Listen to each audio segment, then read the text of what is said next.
Жастық шақ Құдайдың сізге берген сыйы. Ол қайталанбайды. Жастық шақ өміріңізге әсер ететін, шешім қабылдайтын уақыт.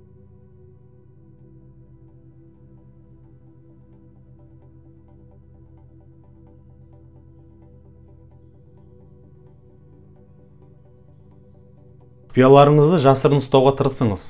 Болмаса адамдардың сенімінен айырыласыз.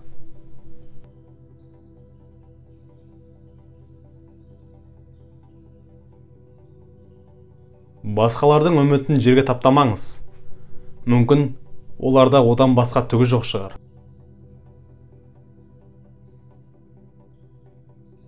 Батыл болыңыз. Ондай қасиет бойыңызда жоқ болса да.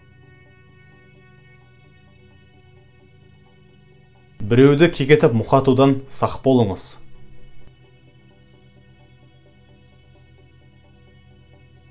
Басқаларға әрқашанда көмек қолын созыңыз.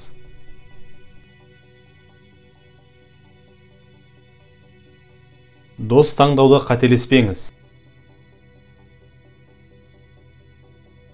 Басқаларға ұнамды заттар жасауды әдетке айналдырыңыз.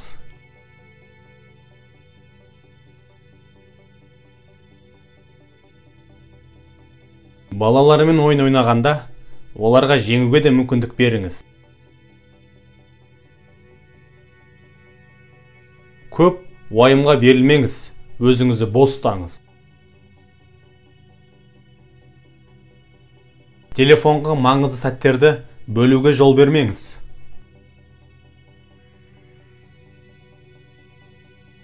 Адамдардың көзіне тік қараңыз. Өзіңізге деген сенімділікті арттырыңыз. Сонда басқалардың сізге деген сенім артатын болады. Қарапайым болыңыз. Қиындатпаңыз.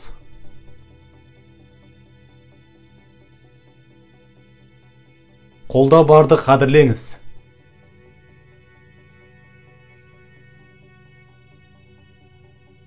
Досыңызға құпияны ашпастан бұрын жақсылап ойланып алыңыз.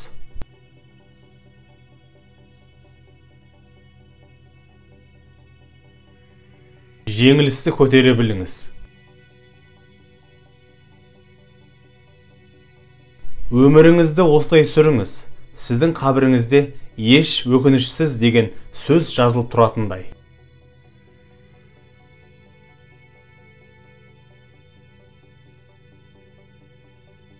Өз сөздеріңізге жауапты болыңыз.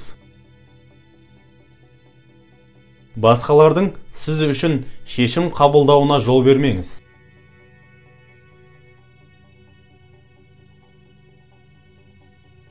Ауруханада жатқан достарыңыз, туысқандарыңыздың көңілін сұрап барыңыз. 1 минут бос уақытыңыз болса да.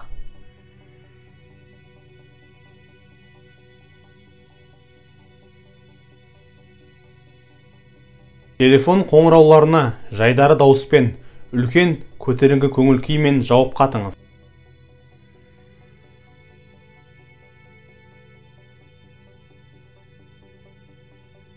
Біреуге үлгі болардай тұлға болыңыз.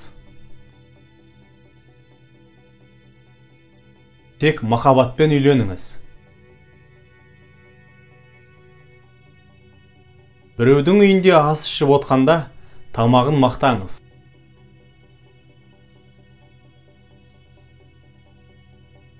Қателіктеріңізден сабақ алыңыз.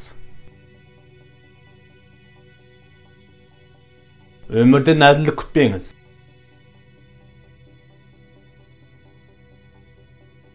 Есіңізде болсын, сіздің жұмыстағы жетістіктеріңіз 80% сіздің адамдармен тіл табысуыңызға байланысты.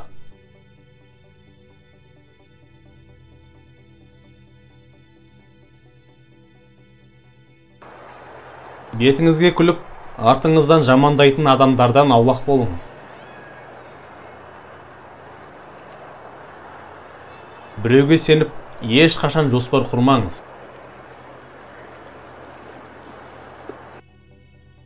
Өзіңмен Құдайдан басқа ешкімге сенбеңіз. Әркімнің сөзін жүрегіңізге жақын ала бермеңіз.